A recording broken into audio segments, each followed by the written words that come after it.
I don't play with a lot of finesse. I usually play like I'm breaking out of jail. And that is how Stevie Ray Vaughan once described his guitar playing.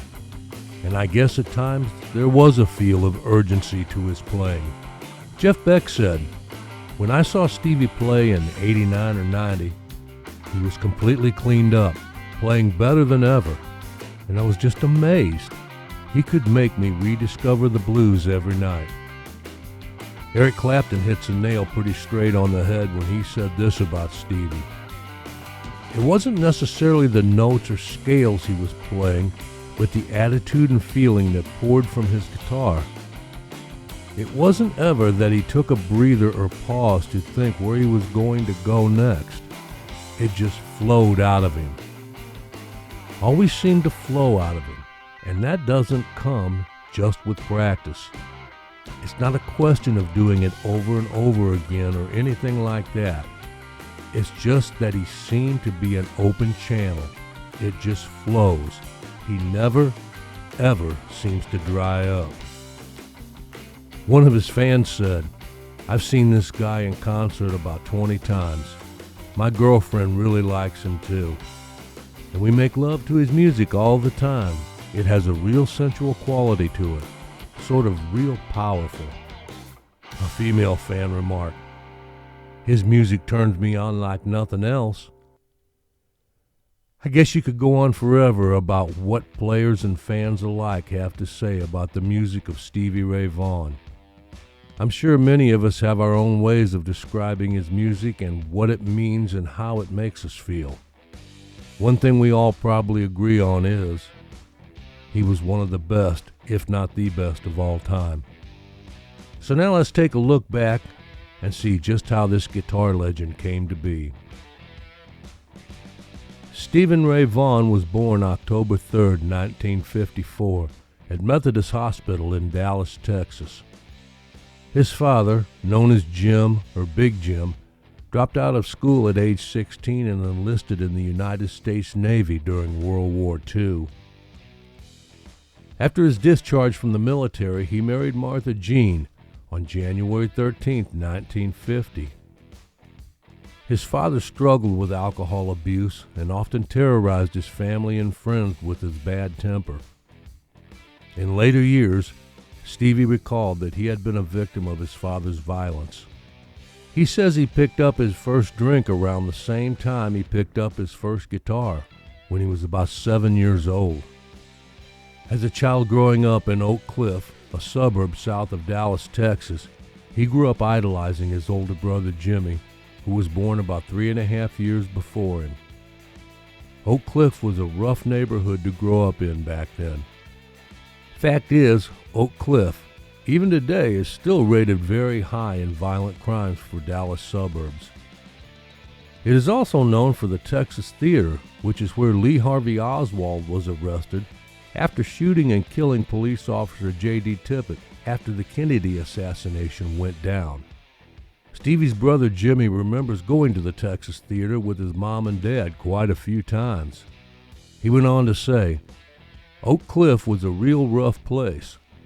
Pretty much everyone we grew up with there is either in jail or dead." Both of the Vaughan boys made it their quest to get out of Oak Cliff, and music would be their ticket. But it would take some time. Jimmy moved out of the house at 15, and Stevie was left at home with only his guitar to keep him going. After Jimmy moved out, the Vaughan family moved to Graham, Texas, about 100 miles west of Dallas, but moved back to Oak Cliff 6 months later. A friend remembers Stevie calling him up saying, "Can you come and get me? Dad is hitting Mom again." His friend would come over, pick him up, and Stevie would be crying. He said there were nights Stevie just didn't want to go back home. He was around 14 at this time. Stevie says, "I learned how to be afraid all the time. I learned real quickly not to know what to expect."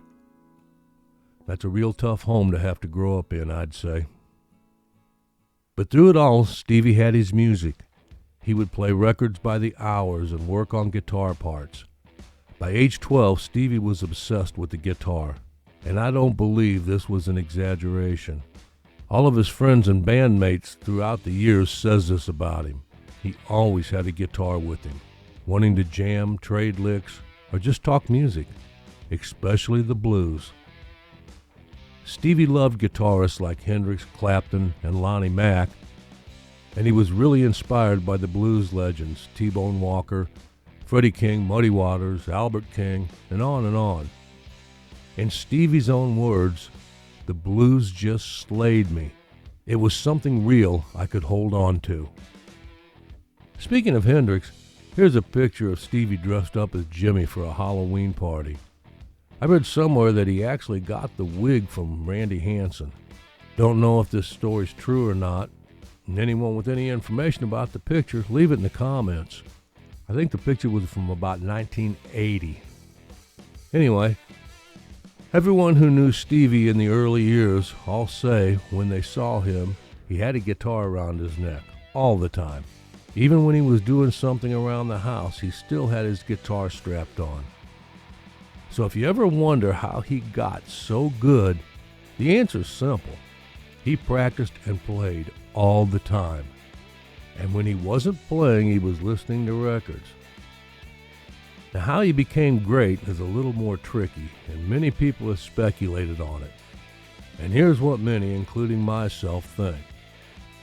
First off, he was into his tone at an age when most kids were just happy to own a guitar and some kind of amp. Stevie was piecing and putting together guitars and amps, trying this and that to get the sound he wanted. He was far ahead of the kids around in that aspect. Having his brother Jimmy to look up to was another feather in his hat. Jimmy, by age 16, was playing in some of the best bands around town. By his own admission, Stevie says he learned a lot about tone and attack from his brother. But one of the most important things about his playing was it came from within. His friends and bandmates always said he was very soft-spoken, kind, and considerate person in his younger years. He would give you the shirt off his back, if he had one. But this was on the outside. On the inside, there was a lot more going on, and his release of those emotions were through his guitar. Like Clapton said, his attitude and feelings poured out of his guitar. Add this up, and you have the makings of a great guitarist, and Stevie was just that. Playing in bands around the Dallas area, he started making a name for himself, and being the brother of Jimmy Vaughan helped open doors for him to get in. Once in a group, it didn't take long for Stevie to become the focal point. His playing was getting better and better. Probably the biggest and best move in his young life was leaving the Dallas area and heading south to Austin, where his brother Jimmy had already moved. Austin was the happening place, and more musicians were heading that way. Stevie was playing in a group at the time called Blackbird, and says that they had been gigging back and forth between Dallas and Austin. So in March of 1972, they made the move down. Then, in 1975, he joined up with Paul Ray and the Cobras. The Cobras were Austin's Band of the Year in 1976. Right after being in the Band of the Year, Stevie made another move and started the band Triple Threat Review in 1977. Triple Threat also featured bassist W.C. Clark and vocalist Lou Ann Barton, and Stevie himself had started singing his share of the lead vocals by then. Lou Ann Barton left the band in 1979. By then, the group was known as Double Trouble. Featured Jack Newhouse on bass, Chris Layton on drums, and Stevie taking over as the band's lead singer. In 1981, Tommy Shannon joined on bass, and the power trio was set. His brother Jimmy sums it up about his younger brother and the change in him after moving to Austin. He says, Stevie was really good very young, but he really picked it up after moving to Austin. He went from a really good kid to a real badass who just kept getting better and better. I would guess this statement by Jimmy had a couple of different meanings maybe. Jimmy went on to say that when Stevie came down, he stayed with us a bit, but I was married with a kid and a day job and was trying to get something going myself. Stevie had his own friends and pursuits. The early years in Austin, from everything said, was a very wild and crazy time. Band members living together in one house, parties every night, lots of drugs and dealers coming in and out, and of course, lots of music. Tommy Shannon, who was in Austin around this time after leaving Johnny Winter in 1970, said that Blackbird was drawing big crowds because of Stevie's guitar playing. They were a really good band with 2 drummers, organ, 2 guitarists, bass, and singer. But everyone was talking about Stevie. All the musicians were back at the bar saying, "Listen to that guy." Tommy and Stevie formed a band for a short time with some members of both groups in which they were playing. Tommy says they didn't really have any original material and were all pretty much drinking and drugged up, and it didn't last too long, so they both went their separate ways, but only for a time. Stevie had also started singing some lead vocals, and like with his guitar playing, he put in lots of work to get his voice to sound just right. When it came to music, Stevie was not afraid to work hard to get the sound he was looking for. It was in Austin that he got his #1 Strat. He got it from the Heart of Texas music store. The owner, Ray Hennig, said this about him: "I've seen a lot of great musicians, but I don't believe I've come across anyone half as obsessed with guitars as Stevie. He would hang out in my store, just noodling on guitars all the time. I would say he was my best customer, except he never had any money, so he never paid for anything back in those days. He would come by before a gig and say, 'I need a set of strings.' I'd toss him one, and he would say, 'If I make any money tonight, I'll pay you.' And he would. I would loan him guitars all the time. He would take them for a week or so and then bring them back." Now, I know some sources say it was 73, but this is the store owner's words. So Ray says one day in 1974, he brought back a nice Strat that he had been borrowing. He started looking around and came across this old beater. He picked it up and played around on it for a half hour or so, turned it over, and looked at it before finally asking to plug it in. I said, "Okay, but it sure is ugly." He played it for an hour or so and said he wanted it. Asked if he could swap it for the one he had just returned. I said, "Okay, but what do you want it for?" He said, "It feels good, Ray. It feels real good." I figured he'd bring it back in a couple of days, but he never did. It became his #1. So in 1981, bass player Tommy Shannon got on board with Stevie and Chris Layton. In 1982, the band played the Montreux Jazz Festival in Switzerland, and their performance caught the attention of David Bowie and Jackson Browne. After the band's performance, David asked Stevie to play on his upcoming album, Let's Dance. "He completely floored me," David said. "I probably hadn't been so gung-ho about a guitar player since seeing Jeff Beck with his band, the Tridents. So with Stevie's lead guitar on 6 of the 8 songs, it became Bowie's best-selling record to date."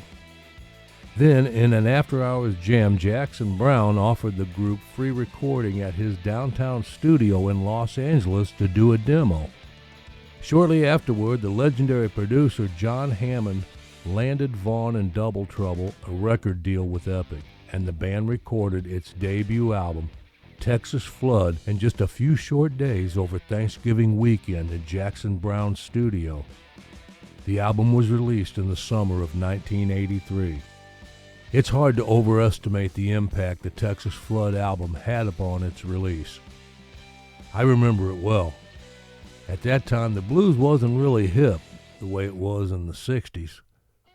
Texas Flood changed all of that, climbing into the top 40 and spending over half a year on the charts, which was practically unheard of for a blues recording. And Stevie Ray became the genuine star, and in doing so, really brought the blues back out front of the rock crowd. The album has went double platinum, selling over 2 million copies in the United States. But as Stevie and the band kept rising higher, so did his drinking and drug abuse. He knew he needed to quit, but he just couldn't seem to find a way. Stevie Ray was already strapped into a roller coaster. He used coke so he could drink more, and then he would drink even more to come down from the coke. Eventually, to save time and his nostrils, he simply poured the cocaine into glasses of Crown Royal. Then in 1986, he collapsed during an engagement. He was throwing up huge amounts of blood and suffering from deep depression and felt he was losing his mind. When a doctor explained his condition, Stevie checked into a hospital. Deciding he would rather live sober than die high, he called his widowed mother and his girlfriend, who both joined him immediately. Then he boarded a plane for a treatment center in Georgia. Stevie expected the treatment center to be kind of like Club Med, he says. But he quickly found out you have to start digging around and find out what's going on inside. To make recovery easier, Stevie also took several practical steps. His mother and friends went through the family counseling program, and Stevie kept in close touch with Tommy Shannon, who underwent treatment himself. "We helped each other out," Tommy said. I know I didn't spend much time talking about the other musicians that came and went in Stevie's life.